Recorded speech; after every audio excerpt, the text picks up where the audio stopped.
अस्सलाम वालेकुम students, welcome back to our learning zone. उम्मीद है आप सब खैरियत से होंगे। आज हम ENG 524 में फाइनल टर्म सीरीज़ में डिस्कस करने जा रहे हैं lecture number 28, race and CDA critical discourse analysis. ये बहुत ही इंपॉर्टेंट चैप्टर है और इंटरेस्टिंग से चैप्टर है। आप अगर गौर से लेक्चर सुन लेंगे ना तो आपको ये अभी याद हो जाना है। पहला यहाँ पर हमारे पास टॉपिक है इंट्रोडक्शन रेस वर्सेस एथनिसिटी। अब यहाँ पर ना आपका ये ब्लैंक्स के लिए भी बहुत इंपॉर्टेंट है, ये पहला जो 4-5 लाइन है।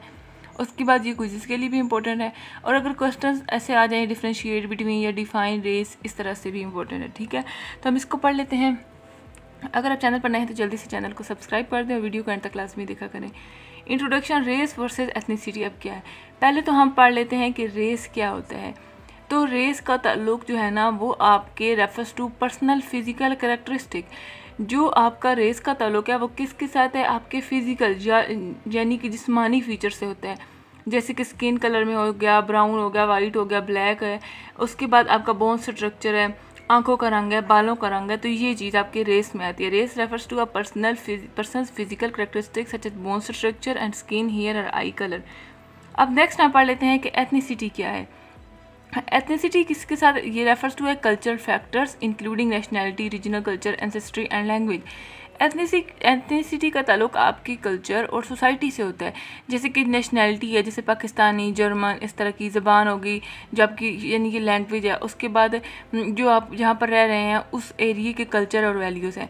अब यहाँ पर अगर मैं एग्जांपल्स की बात कर लूँ तो जैसे कि अगर कहें कि अगर किसी की स्किन ब्लैक है या वाइट है तो ये उसका क्या होगा, ये उसकी रेस है, ये उनकी रेस होती है। और अगर कहें कि उसकी वो पाकिस्तानी है तो ये उसकी क्या है, ये उसकी एथनिसिटी है। An example of race is brown white, ये हो गया। अब यहाँ पर आगे देख लें कि देखें, you can have more than one ethnicity but you are said to have one race. आपके पास ये वाली लाइन जो है ना ये इंपॉर्टेंट है। आपका जो है ना रेस है वो एक ही होता है, लेकिन जो एथनिसिटी है वो आपके पास ज़्यादा हो सकती हैं। यानी कि एक शख्स की क्या है, एक ही रेस होती है, लेकिन एथनिसिटी क्या है, एक से ज़्यादा भी हो सकती हैं। अब यहाँ पर अगर हम देख लें, the term race is hardly use in research field nowadays, researcher prefer to the use ethnicity instead. अब यहाँ पर क्या लिखा हुआ है कि जो है ना आजकल की जो रिसर्च है उसमें जो रेस का लफ्ज़ है ना वो कम यूज़ होता है, कम इस्तेमाल करते हैं। अब किस चीज़ पर ज़्यादा फोकस किया जाता है, एथनिसिटी जो है ये ज़्यादा यूज़ होती है, इसलिए दोनों में अब ज़्यादा फ़र्क नहीं रहा। और ये किसने कहा था, ये मैरिज 2012 में इन्होंने कहा था। अब देखिए यहाँ पर वेन डिजिक क्या कहते हैं। वेन डिजिक 1984 में ये कहते हैं कि देखिए यहाँ पर हमारे पास लिखा हुआ है वेन डिजिक 1984-1987, ये वाली स्टेटमेंट है। यहाँ पर देखिए, ethnic prejudice where he show speakers routinely engage in discursive moves that normalize discrimination while at the same time denying individual prejudice। अब यहाँ पर क्या लिखा हुआ है, एथनिक प्रीजुडिस यानी कि वो लोग जो डिस्क्रिमिनेशन करते हैं, जो बातों में डिस्क्रिमिनेशन करते हैं लेकिन बाद में मुकर भी जाते हैं। जैसे प्रिविलेज लोग ऐसी बातें करते हैं कि जो डिस्क्रिमिनेशन नॉर्मल बना देती है, लेकिन कहते हैं कि मैं तो रेसिस्ट नहीं हूँ। तो ये सारी चीज़ है यहाँ पर। फिर यहाँ पर है इसकी स्टेटमेंट 2010 में, ये क्या कहते हैं, ये कहते हैं कि the current ideological landscape in the west that constantly links racism to shameful now allegedly overcome past and openly prosperity ethnicity और ethnic relation as a more adequate way to account for the contemporary natures of many conflict. जो यहाँ पर क्या कह रहे हैं, ये कह रहे हैं कि जो वेस्ट में लोग हैं ना वो रेसिज्म को एक पुरानी और बुरी चीज़ समझते हैं जो कि अब ख़त्म हो गई है, इसलिए वो एथनिक रिलेशंस या एथनिसिटी का लफ्ज़ यूज़ करते हैं ताकि जो है ना कॉन्फ्लिक्ट उसको वो समझ सके। देखें लिखा हुआ है कि that aims at exposing systematic discrimination of particular others group, ये सेकंड लास्ट जो लाइन है। यहाँ पर है कि जो रेस और रेसिज्म है ना वो अब भी इंपॉर्टेंट कैटेगरीज हैं CDA में, क्रिटिकल डिस्कोर्स एनालिसिस में, क्योंकि ये बताती हैं कि कैसे कुछ ग्रुप्स को जो है अदर बनाकर ना उन पर जुल्म किया जाता है। एथनिसिटी जो है वो ज़्यादा सोशल और कल्चरल कैटेगरी है, जैसे कि एक ग्रुप जो एक जैसे रहते हैं, एक जैसे होते हैं और वो एक कल्चर शेयर करते हैं। तो ये हमारे पास है। while ethnicity is more into social and cultural category, for example certain kind group who have the same behavior considered to their own ethnicity, वो ना एक कल्चर, खुद का एक कल्चर शेयर करते हैं। नेक्स्ट हमारे पास टॉपिक है, यहाँ पर आपको पहले की समझ आ गई, हमने रेस और एथनिसिटीज़ की इसमें पढ़ा, उसकी कुछ एग्जांपल्स पढ़ी, और वाला पॉइंट था कि जो एथनिसिटी है वो क्या है, वो ज़्यादा सोशल और कल्चरल कैटेगरी है, जो कि होते हैं ना सेम बिहेवियर, जो ग्रुप होते हैं वो क्या करते हैं, वो शो करते हैं अपना ही कल्चर शेयर करते हैं। नेक्स्ट हमारे पास टॉपिक है जी एलीट एंड एवरीडे रेसिज्म। अब इसमें हमने क्या पढ़ना है, अब देखें एलीट जो है ना, एलीट रेसिज्म वो होता है जो पावरफुल लोग, इंस्टीट्यूशंस जो है वो फैलाते हैं, ये एलीट रेसिज्म हमारे पास है।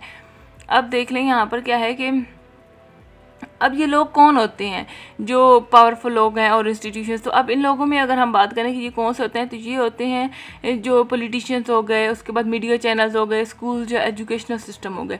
यहाँ पर ना डिस्कोर्स, यानी जो कि डिस्कोर्स मैंने बताया था आपको पिछले लेक्चर में, क्या होता है कि बातचीत, गुफ्तगू या कोई लिखा हुआ कंटेंट जो किसी को मुतासर करने के लिए या इस तरह से बोला जाता है। तो यहाँ पर ना डिस्कोर्स को यूज़ करके रेसिज्म को नॉर्मल बनाया जाता है और अदर्स को नीचे दिखाया जाता है, ठीक है। देखें, and that contribute to marginalize and exploit others. Second आपके पास इस पैराग्राफ की सेकंड लाइन है। तो बच्चों यहाँ पर हमारे पास है, scholars often refer to these everyday contexts as local और micro as opposed to global micro level of institution. अब यहाँ पर अगर हम पढ़ लें कि माइक्रो और मैक्रो लेवल ये क्या है, ये वो रेसिज्म होते हैं जो नॉर्मल लोगों की ना रोज़मर्रा की बातों में होता है, इसलिए इसे क्या लोकल या माइक्रो कॉन्टेक्स्ट कहते हैं। और वैन डिजिक ने 1993 में बताया कि लोग अपनी बातों पे ना जो है ना वो हिडन रेसिज्म करते हैं, जैसे कि स्टोरी सुनाकर या डिस्क्लेमर देकर, यानी कि मैं रेसिस्ट नहीं हूँ मगर ये कहना चाहता हूँ, तो इस तरह का। अब माइक्रो और मैक्रो लेवल हम यहाँ पे बात कर लें तो ये क्या है, माइक्रो और जो मैक्रो लेवल है ना, मैक्रो MACRO ये क्या है, मैक्रो या ग्लोबल लेवल, यानी कि इंस्टीट्यूशन जैसे मीडिया और पॉलिटिक्स वगैरह। और माइक्रो या लोकल लेवल कौन सा है, ये है नॉर्मल लोगों की डेली जो कन्वर्सेशन होती है ना वो। लेकिन ये अपने स्टेटमेंट याद रखनी है, कोई फॉर्म में भी आ चुका है, और उसके बाद ये आपके ना उसमें ब्लैंक्स के लिए या ट्रू फॉल्स के लिए भी इंपॉर्टेंट है कि जो लोकल है वो लोकल एंड मैक्रो होगा तो ये फॉल्स है, और माइक्रो और लोकल होगा तो ये ट्रू है, इस तरह से आ सकता है। नेक्स्ट यहाँ पर आप देख लें कि जो है ना, यहाँ पर हमारे पास है पावर डायनेमिक्स। तो पावर डायनेमिक्स क्या चीज़ है, सेकंड लास्ट लाइन है, a way to better account for power dynamics has become a priority for much research on discourse and racism. यहाँ पर अपने क्या बनना है कि ये है कि कैसे जो पावर डायनेमिक्स है और रेसिज्म है वो आपस में जुड़े हुए हैं, कैसे ये चीज़ें जो है ना ये लोगों के दिमाग में स्टीरियोटाइप्स और नेगेटिव सोच पैदा करती हैं। ये यहाँ पर था हमारे पास। बच्चों यहाँ पर अब हमारे पास है ओवर्ट एंड कोवर्ट रेसिज्म। इसमें क्या अब हमने पढ़ना है, देखिए ओवर्ट रेसिज्म होता है ना, वो क्या होता है, वो जैसे खुल्लम खुला ही किसी को बोल देना, कुछ मुंह पे बोल देना, ये होता है ओवर्ट रेसिज्म। और कोवर्ट रेसिज्म क्या होता है, ये होता है कि छुप कर किसी को, मतलब किसी के पीछे बोलना, या लोगों को सीधा रेसिज्म नहीं बोलते लेकिन उनकी बातें और जो हरकतें होती हैं ना वो उसी चीज़ को प्रमोट कर रही होती हैं। ओवर्ट रेसिज्म अगर आप एग्जांपल ले लें कि किसी को गाली देना, सीधा नेगेटिव स्टीरियोटाइप्स बोलना, ये सारी जो चीज़ें हैं ये ओवर्ट रेसिज्म में आती हैं। जैसे कि किसी को डायरेक्टली बोल देना कि ये लोग चोर हैं, ये जो है ना ये अब ओवर्ट रेसिज्म है। और जो कोवर्ट रेसिज्म है ना, ये क्या है, कोवर्ट रेसिज्म होती है कि जो छुपी हुई चीज़ होती है, लोगों को सीधे रेसिज्म नहीं बोलते, ठीक है। यहाँ पर आपके पास है जो चाइंग 2010 में लैटिन और डाइटली, ये 2012 ये क्या कहते हैं कि आजकल जो वेस्टर्न सोसाइटीज़ है ना उनमें सीधा रेसिज्म बोलना जो है वो बुरा समझा जाता है, इसलिए लोग क्या करते हैं, इनडायरेक्ट तरीक़ों से करते हैं, ठीक है। देखें, this kind of prejudice directly, तो especially in western societies where it has become culturally unacceptable to express this kind of prejudice directly, तो क्या करते हैं, इनडायरेक्ट तरीक़ों से करते हैं। अब जो इंक्लूसिव, यानी कि इंक्लूसिव कीवर्ड्स का इस्तेमाल करते हैं, सच एज मल्टीकल्चरलिज्म, डाइवर्सिटी और इंटीग्रेशन, देयर आर कांस्टेंट, ये जो आपके पास ना इसी पैराग्राफ की ओवर्ट एंड कोवर्ट रेसिज्म की सेकंड लास्ट लाइन पर हूँ कि फिर ना वो क्या करते हैं, क्योंकि इस चीज़ को बुरा समझा जाता है डायरेक्ट बोलना, तो वो इंक्लूसिव कीवर्ड का इस्तेमाल करते हैं। लोग ऐसे लफ्ज़ यूज़ करते हैं जैसे मल्टीकल्चरलिज्म, डाइवर्सिटी, इंटीग्रेशन, ये सुनने में तो पॉजिटिव लगते हैं लेकिन असल में ये स्किन कलर और डिफरेंसेस को ना छुपाने का एक तरीका होता है, इनडायरेक्टली वो ये चीज़ यूज़ करते हैं ना। अब नेक्स्ट यहाँ पर हम देख लें, a pressing issue for many serious scholars in the first decade of the 21st century, how to account for racism in a post racial era. यहाँ पर अब हमने क्या पढ़ना है बच्चों, ये जो ज़माना है ना ये पोस्ट रेशियल एरा कहलाता है। यहाँ रेसिज्म को सिर्फ इग्नोरेंस या पर्सनल प्रेजुडिस बोला जाता है, लेकिन असल में इनडायरेक्ट तरीक़ों से भी रेसिज्म बरकरार रहती है। ये जो हम पीछे पढ़ रहे हैं ना यही सारा कुछ आ रहा है। फिर यहाँ पर क्या है कि रेसिज्म ये हमने कर लिया। उसके बाद देखें यहाँ पर क्या है कि जो ना हिल हैं वो 2008 में क्या कहते हैं कि कोवर्ट रेसिज्म में लोग अक्यूज़ नहीं करते, ना ही मना करते हैं, इसलिए ये जो है ना ये ज़्यादा डेंजरस होती है। ये आपने याद रखने की, ये हिलिस ने क्या कहा था। अब यहाँ पर ना रेस और रेशियलाइजेशन का वर्ड है। रेस क्या है, एक सोशली बनाई गई कैटेगरी है। रेशियलाइजेशन क्या है, ये वो प्रोसेस होता है जहाँ किसी ग्रुप को ना नेगेटिव लेबल दिया जाता है।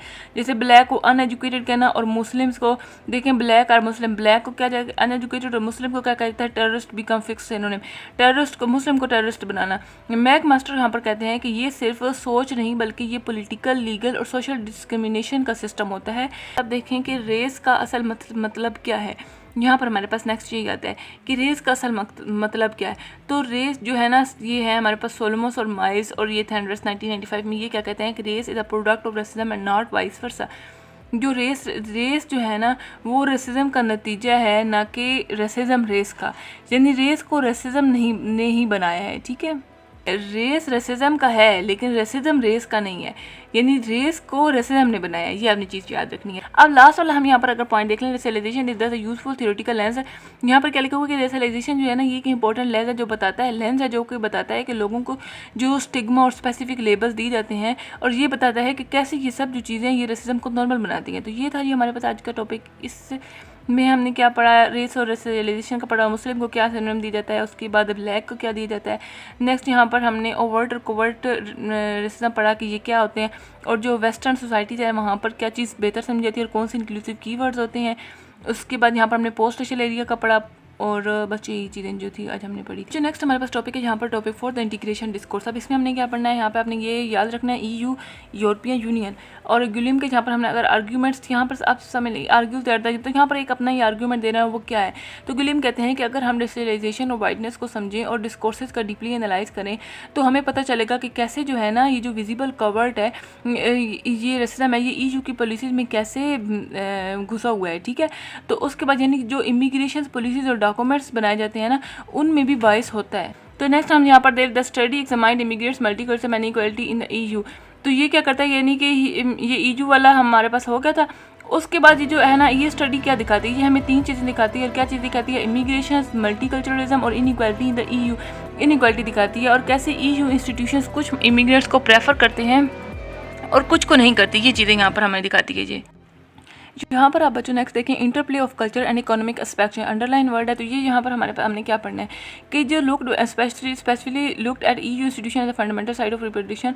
यहाँ पर क्या है कि जो गुलीम ने बताया कि क्या होता है कि जब इमिग्रेंट्स को जज किया जाता है तो सिर्फ उसकी कल्चर नहीं देखा जाता बल्कि क्या उसके इकोनॉमिक फैक्टर भी काम करते हैं, जैसे कि कौन काम करेगा और कौन यूजफुल है, इस तरह की, ठीक है।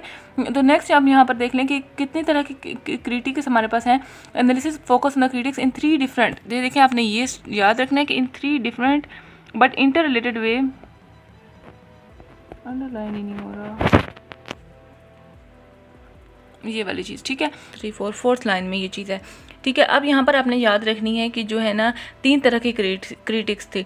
अब क्रिटिक का क्या मतलब होता है, इसका मतलब होता है कि गहरा जायज़ा लेना और तनकीद करना, यानी कि किसी चीज़ की आप अच्छी या बुरी जो है ना उन बातों को समझें, एनालाइज करें। जैसे एनालाइज यानी कि रिव्यू करना, देखना और बताना, कि अपनी राय देना, कमिट एवेल्युएशन करना, ये चीज़ें होती हैं। जैसे कि अगर हम कहें कि उसने किताब पर क्रिटिक लिखा, या उन्होंने किताब पर क्रिटिक लिखा, यानी उसने उस किताब को डिटेल में पढ़ा, उसके बाद उसने तनकीद या जायज़ा दिया, तो ये हमारे पास क्या ये क्रिटिक है। अब यहाँ पर हमारे पास 3 है, एक है डिस्कोर्स इमिनेट क्रिटिक और उसके बाद है सोशियो डायग्नोस्टिक क्रिटिक और फिर एंड पे प्रोस्पेक्टिव क्रिटिक, ठीक है। पहला है डिस्कोर्स इमिनेट क्रिटिक। ये क्या है, अगर मैं आपको आसान लफ्ज़ों में बताऊं तो ये जो डिस्कोर्स इमिनेट क्रिटिक है ना ये देखती है कि कोई पॉलिसीज़ या टैक्स जो है वो अपने अंदर कॉन्ट्राडिक्शन या प्रॉब्लम, जो कॉन्ट्राडिक्शन होती हैं या प्रॉब्लम्स होती हैं ये तो नहीं रखती। मतलब कोई जो पॉलिसीज़ है या कोई टैक्स है वो अपने अंदर कोई प्रॉब्लम तो नहीं रखती, जैसे कि एक तरफ इक्वलिटी की बात और दूसरी तरफ रिस्ट्रिक्शंस की बात, ये हमारे पास है डिस्कोर्स इमिनेट के अंदर।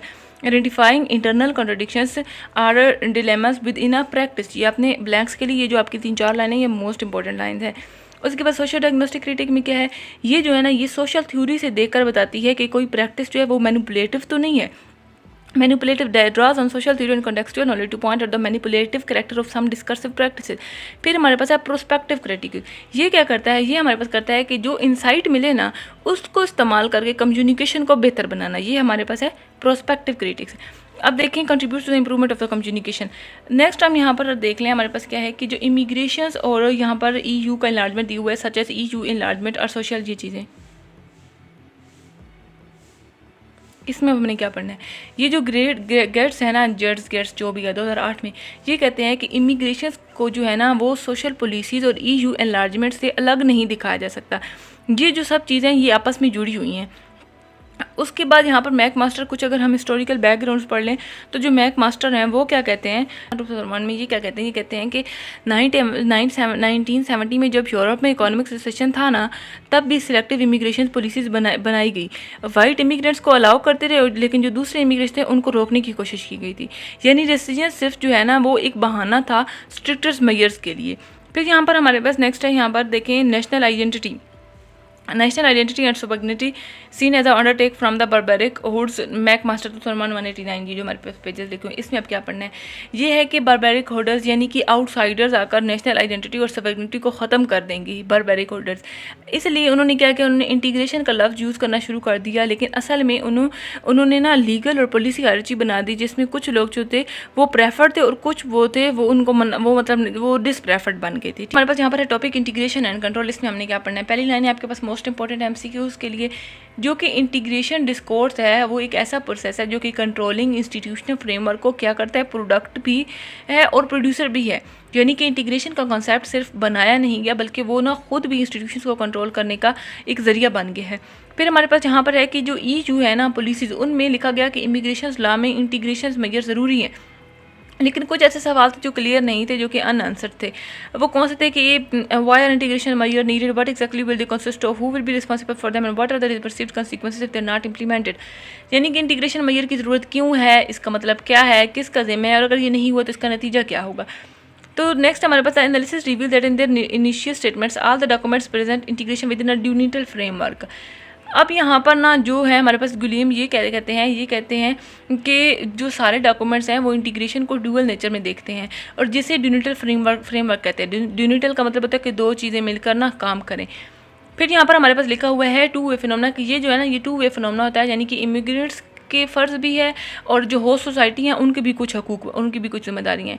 लेकिन असल में क्या होता है, जो डॉक्यूमेंट्स में इमिग्रेंट्स की रिस्पॉन्सिबिलिटी को ज़्यादा एम्फेसाइज किया गया, वो दूसरे होस्ट सोसाइटीज़ हैं उनकी इन्वॉल्वमेंट को सिर्फ एक वॉलंटरली काम कह दिया गया, स्ट्रेटजी ऑफ डिसजंक्शन। अब ये कौन सी स्ट्रेटजीज होती हैं, ये स्ट्रेटजीज इमिग्रेंट्स को कह रही हैं कि अगर आप अपने कल्चर्स को अडेप्ट नहीं करेंगे तो आपको इकोनॉमिक्स राइट्स नहीं मिलेंगे।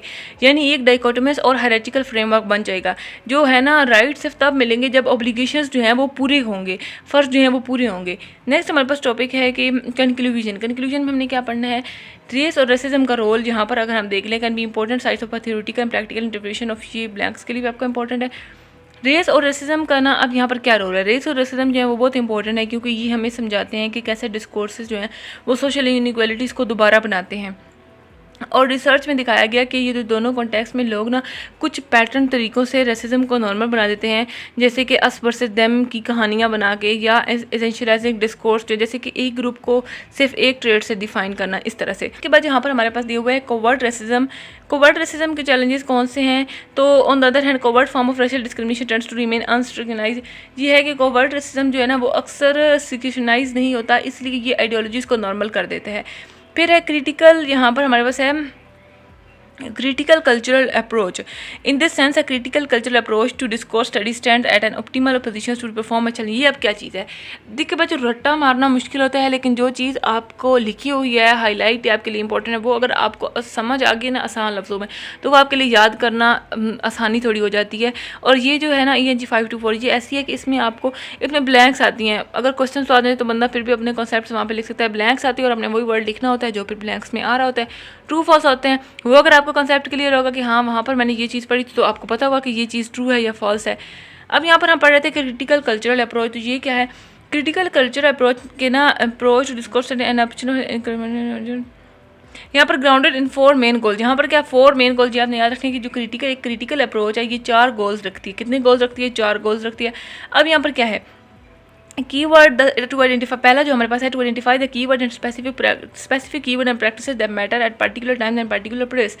कीवर्ड और प्रैक्टिस को आइडेंटिफाई करना जो हर जगह और वक्त इंपॉर्टेंट है, ठीक है। उसके बाद है कि देखना कि कैसे ये जो ब्रॉडर आइडियोलॉजीज़ हैं उनको सपोर्ट करते हैं, एक्सप्लेन करना कि कैसे ये डॉक्यूमेंट्स डायनामिक्स पॉसिबल बनती हैं।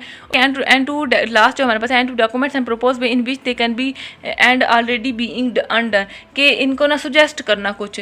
और अब यहाँ पर अगर हम क्वेश्चंस की इस चैप्टर में बात कर लें तो हमारे पास कौन से पढ़ने हैं। अगर आपने चैनल को सब्सक्राइब नहीं किया तो जल्दी से चैनल को सब्सक्राइब कर दें और अपना फीडबैक लाजमी दे करेंगे। आपको लेक्चर की समझ आ रही है, कैसा लग रहा है, कुछ अगर इम्प्रूवमेंट्स की ज़रूरत है तो आपको कहाँ से कन्फ्यूजन हो रही है तो आप बताया करें ताकि मैं उस चीज़ को फॉलो करके फिर आपको पढ़ा सकूँ। लेक्चर नंबर 28 में हम अगर क्वेश्चंस की बात करें, देखिए आप ये जी 524 में आप क्वेश्चंस का मतलब ही यही समझा करें कि यहाँ पर फिल इन द ब्लैंक्स या ट्रू फॉल्स की बात हो रही है, क्योंकि क्वेश्चंस तो बहुत कम यहाँ पर आते हैं। तो रेस और एथनिसिटी में क्या फ़र्क होता है अगर मैं आपको ये बताऊं, तो रेस क्या होता है, ये इंसान के फिजिकल फीचर जैसे स्किन कलर, हेयर या आंखों का रंग होता है। एथनिसिटी क्या होता है, ये कल्चर या सोसाइटी से रिलेटेड होता है, जैसे लैंग्वेज, नेशनलिटी या इस तरह की चीज़ें। जो रेस है वो ज़्यादा बायोलॉजिकल है और जो एथनिसिटी है वो ज़्यादा कल्चर और सोशल होती है, ये आपने याद रखनी है चीज़। नेक्स्ट यहाँ पर हमारे पास है एलिट एंड एवरीडे रेसिज्म। तो एलिट रेसिज्म जो है ना, वो अगर हम बात करें कि एलिट रेसिज्म जो है वो मीडिया में ना, मीडिया और पॉलिटिक्स में कैसे रिप्रोड्यूस होता है, तो ये अगर प्रोड्यूस, ये देखें CDA scholars have been research ने किया कि themself are produce and reproduce through elite outlets. तो जो एलिट रेसिज्म है ना, मीडिया और पॉलिटिक्स और स्कूल जैसे इंस्टीट्यूशन में होता है। यहाँ डिस्कोर्सेज यूज़ होते हैं जो इमिग्रेट्स और माइनॉरिटीज़ को नेगेटिव दिखाते हैं, अदर्स को मार्जिनलाइज करते हैं और एक्सक्लूजन का नॉर्म को जो है ना, उस चीज़ को वो नॉर्मल बना देती हैं।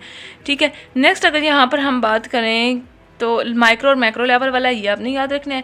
फिर कोवर्ट और ओवर्ट रेसिज्म, इसका मतलब क्या होता है, रैशनलाइजेशन। नेक्स्ट हमारे पास एक वर्ड था रैशनलाइजेशन का क्या मतलब होता है, आइडियोलॉजिकल कंस्ट्रक्शन वाला, ये आपने कर लेना है। फिर जो क्रिटिकल वाला हमने वो किया, उसके कितने हैं वो आपने कर लेने हैं। और यहाँ पर जो हमारे पास ये क्रिटिक्स दी हुई थी, ये आपने चीज़ें पढ़ लेनी है।